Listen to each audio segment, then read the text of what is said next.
चक्षुरुन्मिलितं येन तस्मै श्रीगुरुवे नमः। जय श्री कृष्ण चैतन्य प्रभु नित्यानंद श्री अद्वैत गदाधर श्रीवासदि गौर भक्त वृंद। Hare Krishna Krishna Krishna Hare Hare, Hare Ram Ram Ram Hare Hare. Hare Krishna. Welcome everyone. We are doing Bhagavad Gita. We completed the first chapter. First chapter was named as Observing the Army, and we started the second chapter. The second chapter, the name of the chapter is Contents of Gita Summarized. So, this is basically having the summary of the whole Bhagavad Gita. It'll be analyzing different aspects starting from the jiva, the soul, and body, the difference between body and soul, and it will go on talking about sakam karma yoga, nishkam karma yoga, and so on and so forth. So we'll discuss about it subsequently. Right now we completed the first two shlokas in our previous session last week, and in those two shlokas Sanjay was basically mentioning how Arjun has decided to fight and how Krishna has started to speak. So now Krishna is speaking, and we'll do the third shloka today. So please repeat after me. क्लैब्यं मा स्मगमा पार्था, क्लैब्यं मा स्मगमा पार्था, नैतत्त्वयि उपपद्यते, नैतत्त्वयि उपपद्यते। क्षुद्रं हृदय दौर्बल्यं, क्षुद्रं हृदय दौर्बल्यं, त्यक्त्वोत्तिष्ठा परन्तपः, त्यक्त्वोत्तिष्ठा परन्तपः। Okay, we'll read the translation. Anyone who would like to volunteer to read the translation? Just read this part. Hare Krishna. Hare Krishna. Translation.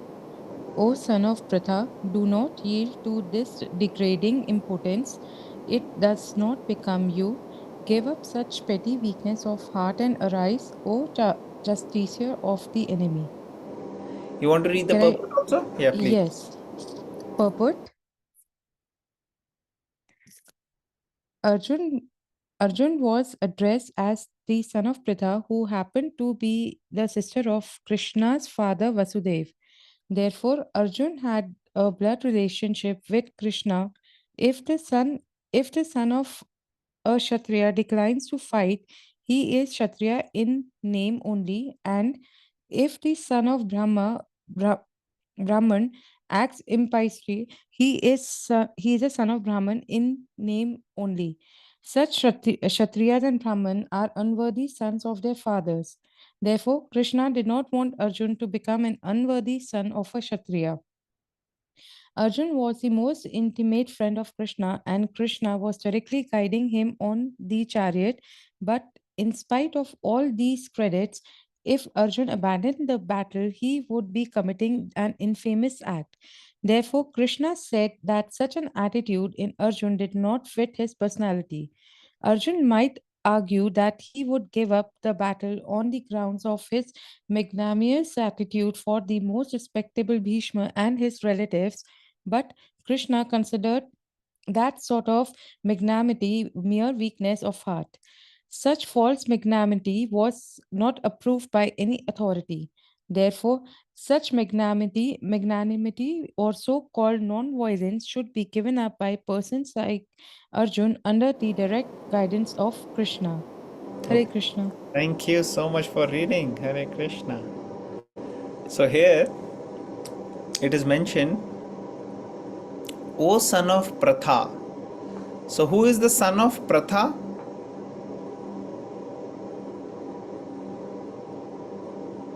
Who is being called as son of Pratha here? It is Arjun. Arjun. Yeah. And who is Pratha? Whose name is Pratha? Kunti. Kunti is the mother of Arjun. So Kunti is Pratha. So Krishna is saying Arjun, son of Pratha, means Arjun's one of the name of Arjun is Parth. Parth means son of Pratha. So he's saying Parth. So by saying a particular name, there is an indication being made. Like we had discussed, different names are being used for Krishna and Arjun. Each name has a significance. So the name used Pratha here, son of Pratha, which means Parth. The name used Parth here has a significance. What is the significance? Krishna is reminding Arjun that whose son are you? You are the son of one of the greatest ladies, Kunti. She is such an amazing person and she has always done her duties very, very nicely. And she is she is actually related to Krishna also.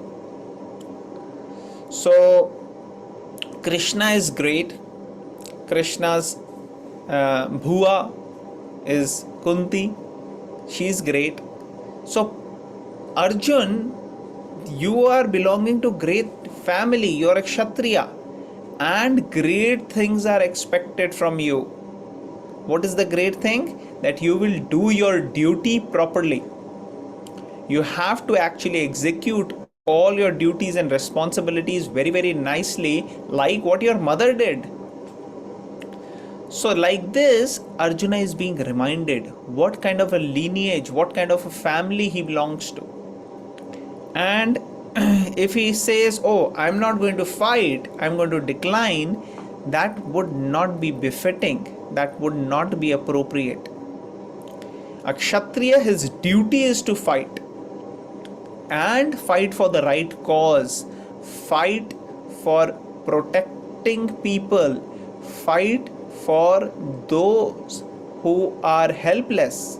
Like Draupadi was a simple lady who actually was attacked by Dushasan, and there was an attempt to disrobe her by pulling her sari. That was inappropriate and they have to be taught a lesson. And who will do that? A Kshatriya has to do that. Justice. And Arjun, and there are so many other reasons because of which Arjun had to do this fighting for dharma, for the sake of the right cause. So Kshatriya has to do that, and a Brahman has to show by his example how to be very, very pious and how to be very, very proper in his conduct.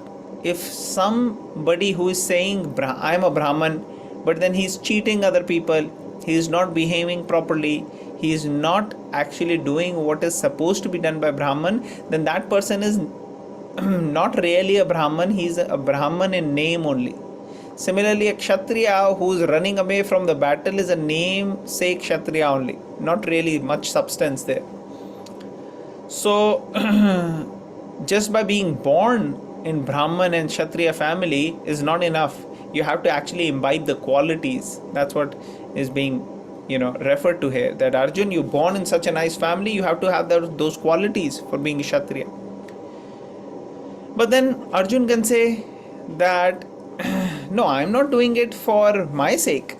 I'm doing it because Bhishma and my relatives, they are very respectful. I don't want to hurt them.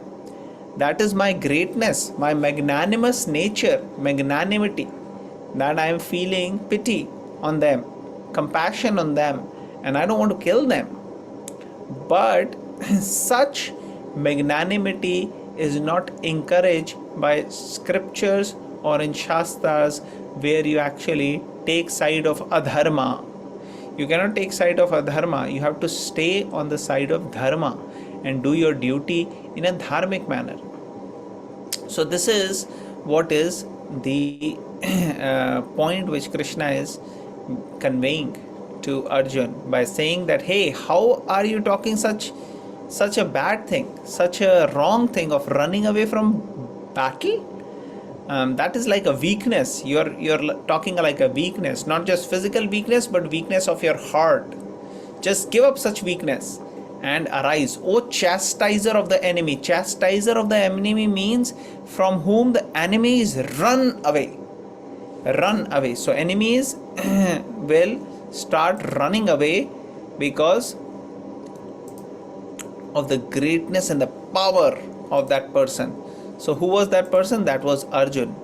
People were very uh, scared in the opposite army when Arjun was there to fight. So Krishna is reminding Arjun that you are chastiser of the enemy. Enemies are running away from you. So you should not get contaminated by this. So this is how Krishna is starting. But during this discussion, he also used the word klebyam. Klebyam means impotent. Impotent means not having potency, not having strength. Klebyam word is also used for in other in Hindi it is called napunsak, not having the potency. And it also means you are good for nothing. You're so using such a word for any man that he's not potent is actually a very big insult.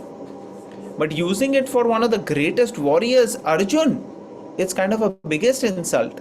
So Krishna is reminding Arjun about his strength, but also because Krishna shared the relationship with Arjun, he's using this word of klebyam, napunsak. And basically this is reminding Arjun of that time when he was actually a eunuch, an impotent person. He had that, and that was because of a curse. So what happened? Arjun was so powerful that he was one of the main warriors. He was going to be the main warriors after the Pandavas. They were they lost in the gambling match, and when Draupadi was disrobed, Pandavas had to go to the forest. And in the forest, they did not just waste time. They actually learned. They learned from great sages, from great rishis. Yudhishthir Maharaj was, going deeper in the Shastras. Bhima and Arjun were going deeper in their practice of archery and different other martial arts skills, because they knew that after their forest term is over, they will have to fight. And Arjun, being a Kshatriya, really liked to learn more and more about the different martial art techniques and archery and different other things. And for getting better weapons, more powerful weapons, he had to actually not just learn from what he learned in his school by Dronacharya, but keep learning from different sages, different rishis, different kshatriyas, so on and so forth. And Krishna was always there with the Pandavas whenever they needed. But under the guidance of a rishi, Yudhishthir Maharaj was given this instruction that you should send Arjun to heaven, and I will tell you the mantras. So there were certain mantras which Yudhishthir Maharaj were trained in, and those mantras, he said, you can train Arjun in these mantras, and then Arjun should use them to go all the way to the Swargalok. And there in the Swargalok, he should get weapons from the Devatas. And when this happened, Arjun was very eager. He wanted to go. So he went to Swargalok like this, and he started pleasing all the Devatas by nicely serving them, and they were very pleased. And he helped them with fighting from the demons, and all the Devatas were very happy. They gave him blessings as well as lots of weapon. So he got what is called as Devyastra. These Devyastras are the weapons of the Devatas. And during that time, one of the very beautiful Apsara, who are the very beautiful ladies in the Swarga. She approached Arjun. Anybody knows the name who had approached Arjun? Nobody knows? Any guesses? Urvashi. So Urvashi had approached Arjun, and she was very, very beautiful. She was one of the most beautiful amongst all the Apsaras there. And she said, I'm so beautiful, you're so handsome, maybe we should have some romantic time together. And like that, she was approaching, and a Kshatriya like Arjun, or a king, usually they have lots of, wives. And Arjun could have said, okay, yeah, sure. But Arjun, he was very self-controlled. He had control over his senses. And when Urvashi approached, Arjun said, no, my ancestor who had come previously, Pururava, had you were the wife, so you are like my great grandmother in one sense, my ancestor, so you are none other than, I cannot see you in any other way other than my mother. And she said, no, that was a different time period, and for us in Swargalok there are certain concessions, and it will be totally okay if we get together, and we don't have to think about this as an illicit relationship like what happens in earth. In earth it's a big sin, but in Swarga there are certain concessions, because those people who come to Swarga, they have these privilege of enjoying in this way. So she said it will be totally fine. And Arjun said, I cannot look at you at any other way other than my mother. This is because you may be from heavenly planets and heavenly rules may apply to you, but I am from earth, and my rules, my training, my lineage will not allow me to do anything which is against dharma. So this is how Arjun was so self-controlled. But he actually did not expect this, but Urvashi cursed him. She said, you are acting like an impotent eunuch, so you will become an impotent eunuch. And he was surprised and shocked that he is displaying good qualities, good character, good behavior, and this is how he is getting rewarded, by getting a curse. Sometimes this can happen in our life too. We may be conducting ourselves nicely, we may take decisions which may be morally very much right, very much correct, very much appropriate, but we don't get that kind of a response. The response we get, or the situation we land up in, is sometimes makes us feel, my God, I should probably not have done that, right? I should not have been morally so much correct. And that is something which people don't know how to deal with. But Arjun, in this particular situation, he stuck with the appropriate codes of conduct and morality, and he did not get deviated. And later on, Indra, who was the king there, he said to Arjun, actually, because Arjun obviously didn't, he was best of Kshatriyas, he didn't have to be eunuch. He said, actually, this particular curse is going to be only active for 1 year. And this 1 year is something which will help you when you actually are in Agyatavas. Agyatavas was incognito, the last 1 year of when they were going to be in the forest. At that time, it would have become practically impossible for Arjun to hide, because Arjun was so beautiful, so handsome, so powerful, so charming, so effulgent, that it would have been very difficult. But now, being a eunuch is not a very advanced thing. It's in one way a degrading thing. So Arjun, being a eunuch, can easily hide as being an ordinary person, that, oh, nothing is there.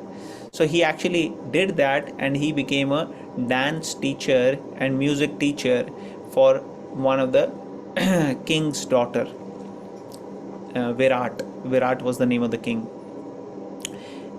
And Arjun had learned all this music and dance and all these signs also from the Gandharvas, who are like, heavenly beings like Devatas. There are Gandharvas also who are very good at this.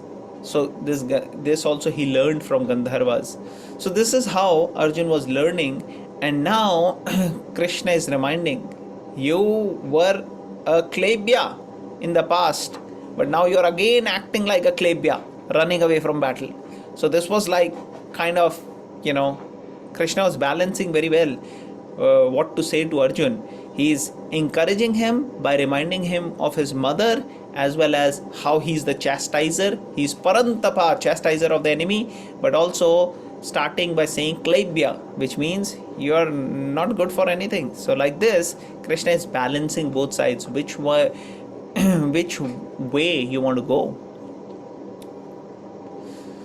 So these are some of the things which are pertinent in this particular shloka, which I can share. Any other points anybody would like to share, or any questions or any comments anybody one would like to make at this point? Okay, so we'll go to the next shloka. Nobody has anything. You can always unmute and share if anybody wants to ask anything or add anything. So we'll go to the fourth shloka. Please repeat after me. Arjuna Vacha Arjunovacha Katham Bhishmam Aham Sankhye Katham Bhishmamaham Sankhe Dronam Cha Madhusudana Dronam cha Madhusudana Shubhi Pratiyotsyami Ishubhi Pratyotsami Pujara Varisudana. Pujara Harisudana. Okay, anybody available to read the translation and purpose of this one? Yes, I can read. Anju, please. Arjuna said, O killer of enemies, O killer of Madhu, how can I counterattack with arrows in battle men like Bhishma and Drona, who are worthy of my worship? Can I read purport also? Please. Yes, thank you. Purport. Respectable superiors like Bhishma, the grandfather, and Dronacharya, the teacher, are always worshipable. Even if they attack, they should not be counterattacked. It is general etiquette that superiors are not to be offered even a verbal fight. Even if they are sometimes harsh in behavior, they should not be harshly treated. Then how is it possible for Arjuna to counterattack them? Would Krishna ever attack his own grandfather, Ugrasena, or his teacher, Sandipani Muni? These were some of the arguments offered by Arjuna to Krishna. Okay, thank you very much.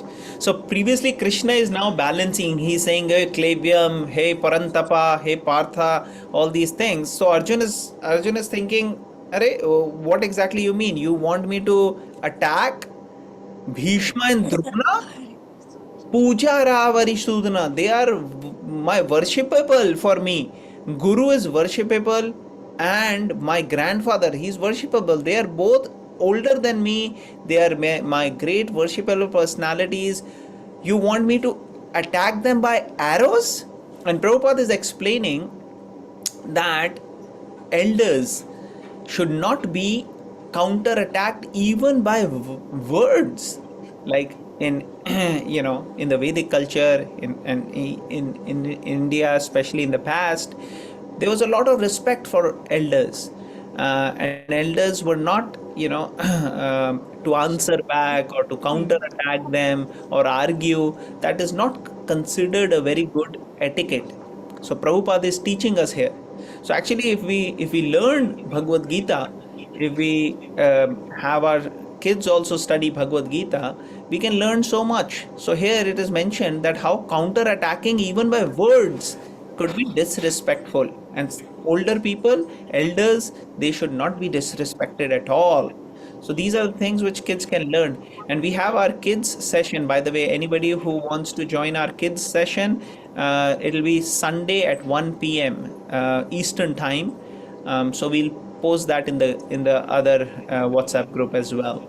Um, but this is something which is important. Arjun was trained in this way, so he would never wanted to even verbally attack these people. What to say about attacking them with arrows? And even Krishna, he is not going to attack his own grandfather Ugrasen or his own guru Sandeepani Muni. These are not the people whom even Krishna would want to attack. So why is Krishna asking that Arjun should attack them? So these are some of the doubts which he is having here. Does it make sense? Anybody has any questions, comments, any points? I do have a point. Yes, please. So this is interesting. Like when you mentioned, and I mean, almost every Indian is aware of this, that in India, that you're not going to talk back for older people against older people or other older people or our own elder people in the family, so on and so forth. But and I'm not coming saying good or bad. All I'm saying is, if you look at the contrast, in some professions where you have to deal with younger generation as your mentee or students and so on and so forth, then they literally will say like, we don't care that just because somebody is older by age, we have to respect them. And so my problem is, we are coming from a culture where we have gained this kind of knowledge, and we do not do that. But then when we encounter an environment where the culture is totally different, and you still follow that path that you have learned from your background, but then you are encountering something that just contradicts your learning, and I don't know what Gita will say, like how to balance that situation, that you don't get aggravated or you don't feel like, oh my God, it doesn't strike to you as a culture shock. And especially, what advice would you give?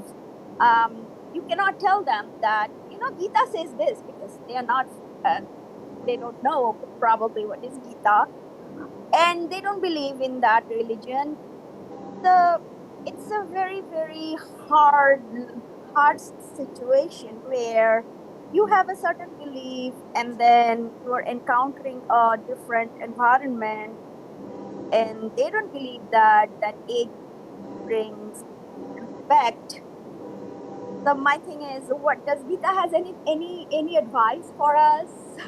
Yeah, thank you. That's a very practical question.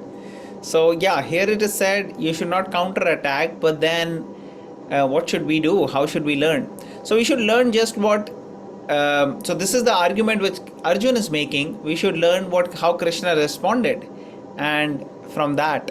So, there are certain things which are implicit and certain things which are more, subtle, which are actually shared in the purport. So, I will take the opportunity to go to the next shloka first, and we'll read that, and I'll come back to this question because this is a very relevant question. Is that okay? Sure, absolutely. Okay, great. So we'll read this.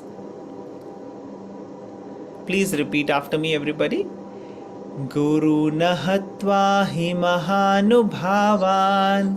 Guru nahatva hi mahanubhavan Shreyo bhoktum bhaikyamapi loke श्रेयो भोक्तम भक्ष्यमपीह भैक्ष्यम लोके अपिथा लोके हत्वार्थकामांस्तु गुरूनिहैव हत्वार्थ कामांस्तु गुरुनिहेव भुञ्जीय भोगान् रुधिरप्रदिग्धान् भुञ्जीय भोगान् रुधिरप्रदिग्धान्. Okay, so who would like to read this translation and purport? Anyone available to read? Haribol, I can read. Please. It would be better to live in this world by begging than to live at the cost of the lives of great souls who are my teachers. Even though desiring worldly gain, they are superiors. If they are killed, everything we enjoy will be tainted with blood. Purport: according to spiritual codes, a teacher who engages in an abominable action and has lost his sense of discrimination is fit to be abandoned. Bhishma and Drona were obliged to take the side of Duryodhana because of his financial assistance.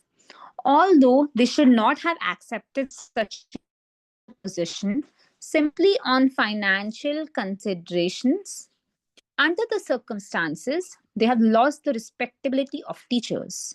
But Arjuna thinks that nevertheless they remain his superiors.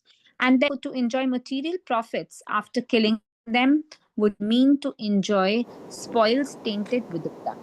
Hare Haribol. Krishna. Okay, so here it is mentioned. So Arjun is continuing. He's saying they are worshipable. Puja Ravari Sudhana. Puja ke kabil hai. They are worshipable for me. How can I counterattack them with arrows? It would be better for me to live. So if he doesn't counterattack with arrows, he is not going to live as Kshatriya then. So what else can he do other than Kshatriyas? So he remembers that he previously was in the forest with all his brothers, and they were going around the forest, and they were living a more life of a Brahman actually, learning from saints and sages, and they had to beg for food. So he's saying, I am fine with begging, and that would be better than to live on the cost of the lives of such great souls who are my teachers. They are superiors, and if we kill them, it will be tainted with blood. So all these are really good moral principles which one has to understand. But are they practically applicable in this setting? That we see in the purport. So in purport, Prabhupada is saying that according to scriptural code, a teacher who engages in abominable action and has lost his sense of discrimination is fit to be abandoned. So if the teacher does not act in a manner which is befitting for a guru, then such a teacher can be abandoned. And the example is for Bali Maharaj. So many of you may have heard the story, some of you may not, that Bali Maharaj was a great king, very powerful king. He was grandson of Prahlad, great devotee Prahlad. So he was born in a demonic family, in a family of demons. But his grandfather Prahlad was a great devotee. But still he was having to rule a kingdom which was full of demons. And Bali Maharaj, when he was ruling the kingdom of demons, they always had some situations of fighting and quarrel and battle with the demigods. So demigods are devotees. Bali Maharaj is also devotee. But sometimes because of political reasons there are fights, even with good people that can happen. But Bali Maharaj, his whole other kingdom was not so much devoted. They had lot of demons there. And even their guru was Shukracharya. Shukracharya was the guru of the demons. So Bali Maharaj one time was killed and died, And Shukracharya was so powerful that he could bring a dead man to life. That was his power. He was able to give birth to give his life back to Bali Maharaj. Rebirth in one sense. He came back from dead, as they say. So Bali now obviously will be so much indebted to his guru, Shukracharya. And he was. But in this one particular yagya, when they were performing a big, huge yagya, and he was giving charity to so many people, one boy came there. And this boy, he asked for charity. He was a Brahman boy. So Bali was very magnanimous in giving charity. So he said, yeah, I'll give whatever charity whoever comes. So he said to this particular Brahman, what do you want? So there was a young boy. He said, I want, and he was a dwarf boy. So he was like very short in his height. So he said, I want 3 steps of land. He's like, 3 steps is nothing. I can give you big island, big countries, big planets. I have so much power. I'm controlling so much. He said, no. Anyone who is not satisfied from what they already have, they cannot be satisfied no matter you give them anything in the whole world. So I am very satisfied. I just need 3 steps of land for living my life, just conducting my life peacefully. So like this, Bali said, okay, no problem, we'll give 3 steps of land. Now as soon as he said that, his guru Shukracharya said, oh no, don't promise. This boy, this is Vishnu. He is going to grow big and take everything from you. So I tell you right now, take your words back. So now Bali Maharaj, he knew that Vishnu is the Supreme Lord and a guru should teach one to surrender to Vishnu. But why is my teacher telling me not to surrender to Vishnu? My grandfather Prahlad also surrendered to Vishnu. So why is my guru telling not to worship Vishnu? And at that time, Bali Maharaj understood that this guru Shukracharya is not a genuine guru. He has given up the highest level of a guru by saying to not serve Vishnu. And therefore, I have to give up the guru. Now, the same person had given him his life back, but he knew that it all happened by the arrangement of Lord Vishnu. So, if this person is taking me away from Vishnu, then I have to stop and tell him, thank you very much, sir. I am going to take my journey separately. You take your journey separately. I am not going to be able to follow your instructions. So that's what Bali did. And sure enough, Shukracharya's words came true. This boy was actually Vaman Dev, and he became huge, became Trivikram, and with 2 steps covered whole entire creation. Whatever Bali had, everything was taken away. And Bali said, third is me.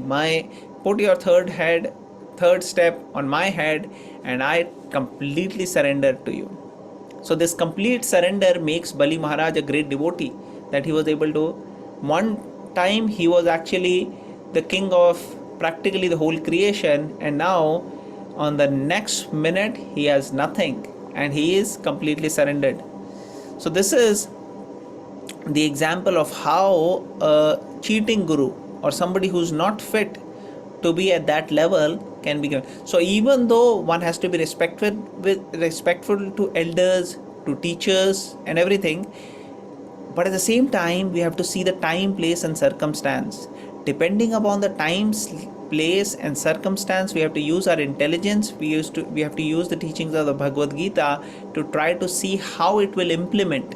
If that is not implementing in a way which will actually conduct dharma properly and get us to do our service properly, then we have to use what will help us.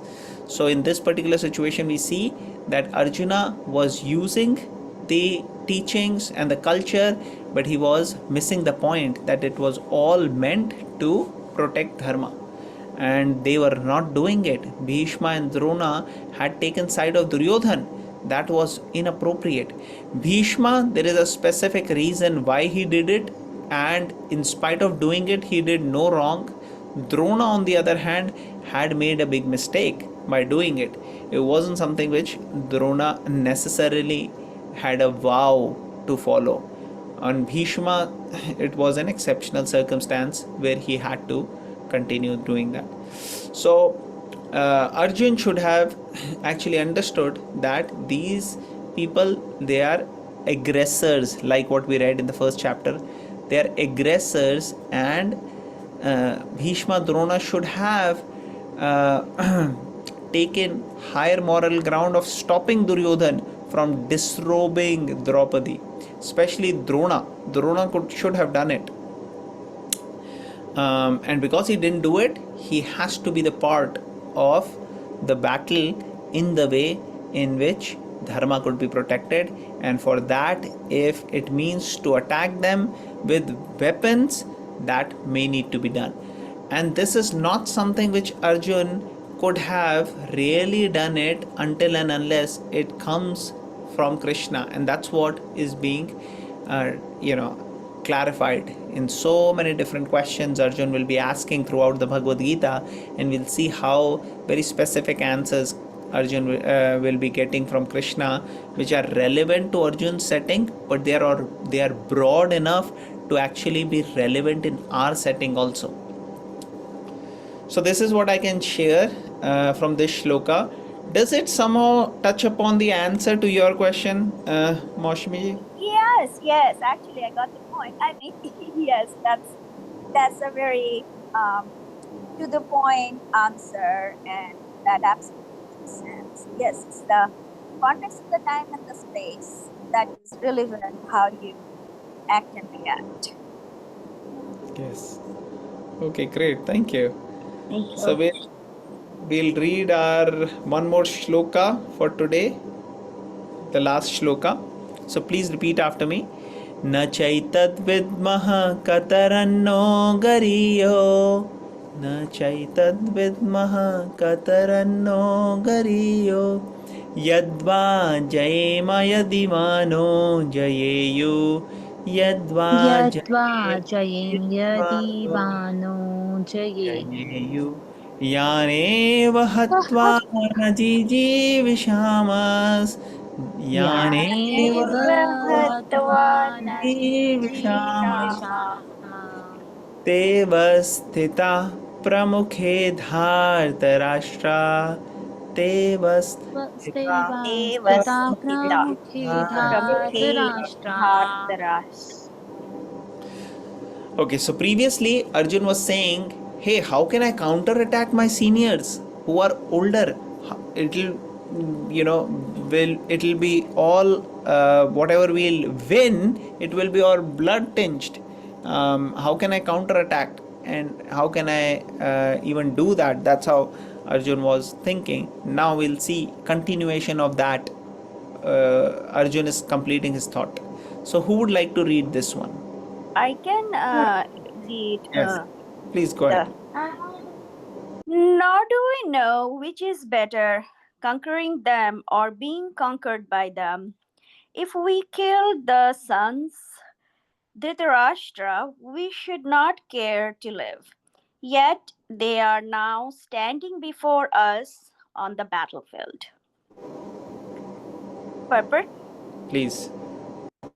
Arjuna did not know whether he should fight and risk unnecessary violence, although fighting is the duty of the Kshatriyas, or whether he should refrain and live by begging. If he did not conquer the enemy, begging would be his only means of subsistence. Nor was there certainty of victory, because either side might emerge victorious. Even if victory awaited them, and their cause was justified, still, if the sons of Dhritarashtra died in battle, it would be very difficult to live in their absence. Under the circumstances, that would be another kind of defeat for them. All these considerations by Arjuna definitely proved that not only was he a great devotee of the Lord, but he was also highly enlightened and had complete control over his mind and senses. His desire to live by begging, although he was born in the royal household, is another sign of detachment. He was truly virtuous, as these qualities combined with his faith in the words of instruction of Sri Krishna, his spiritual master, indicate. It is concluded that Arjuna was quite fit for liberation. Unless the senses are controlled, there is no chance of elevation to the platform of knowledge, and without knowledge and devotion, there is no chance of liberation. Arjuna was competent in all these attributes over and above his enormous attributes in his material relationships. Okay, thank you very much. So here Arjun is saying indecision. It's indecisive. So we read so many different reasons which Arjun gave in the first chapter. Compassion, fear of sinful reactions, destruction of family dynasty, not going to give me enjoyment. So many reasons we read. And here, this particular reason, Arjun is saying indecisiveness, that even though there are some things which is making me feel like, yeah, maybe fighting, but actually it's actually going to lead to so much destruction, so many people killed, not really going to even give us any enjoyment. So I think we don't really know which is better, whether conquering them or being conquered by them. I mean, whether we should win or lose or not fight at all. And now they are standing in front of me. I'm not sure what to do. So this is how Arjun is thinking.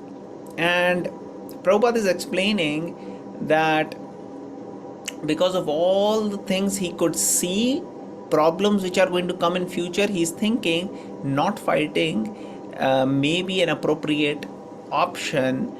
Although otherwise not fighting was not an option as a Kshatriya, but in this particular situation he's thinking maybe that is an option, and he's even ready to beg even though he's born as a king and he is very good fighter. He may very much be able to get his kingdom back, but he's choosing begging so that he doesn't have to go through all the sins and all the killing and all the other challenges which he was seeing. So Prabhupada is saying that he's very self-controlled. I had also told just now a few minutes ago a story on Urvashi and Arjun, which was showing that how he was sense controlled. And here also we see another example of sense control where he is not even wanting any of the kingdom and he is ready to be living by begging. So these are great qualities, and Arjuna is displaying great qualities. But great qualities have to be applied at appropriate place and appropriate setting. If those great qualities are applied wrongly, that can give us wrong outcome. So that is something which, even though Arjuna is having all these wonderful qualities, have to be applied properly. So this can happen in our life also. We may have certain qualities and we may not be sure how to apply them in what setting, and that is where we need guidance. We need actually a guru like Krishna. Arjun actually took shelter of Krishna. Arjun did not say this is the final verdict I have, this is what I'm going to do. No, Arjun took shelter of Krishna and followed Krishna's instructions, and he did that by asking questions using his intelligence. So like that, having a spiritually advanced coach or mentor or guide in our life who can guide us is very important. That's why we see a lot of the kings used to have ministers in their court who would give guidance, and we see great devotees, they also have gurus who guide them. So Arjun also was being guided by Krishna. Krishnam Vande Jagat Guru. Krishna is actually Guru for the whole world, and Bhagavad Gita is spoken by Krishna, so we can seek shelter of Bhagavad Gita and get more guidance in our practical life. And for understanding Bhagavad Gita, how to apply, we need personal guidance from those who may be more experienced than us, and like that we can go deeper in Bhagavad Gita. So I think I'll stop here. Any questions, comments, or any points anybody would like to share?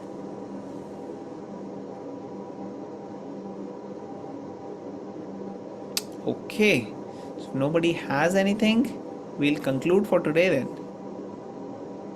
Thank you very much everyone for joining. Very grateful. We'll end here. Bhagavad Gita ki Jai.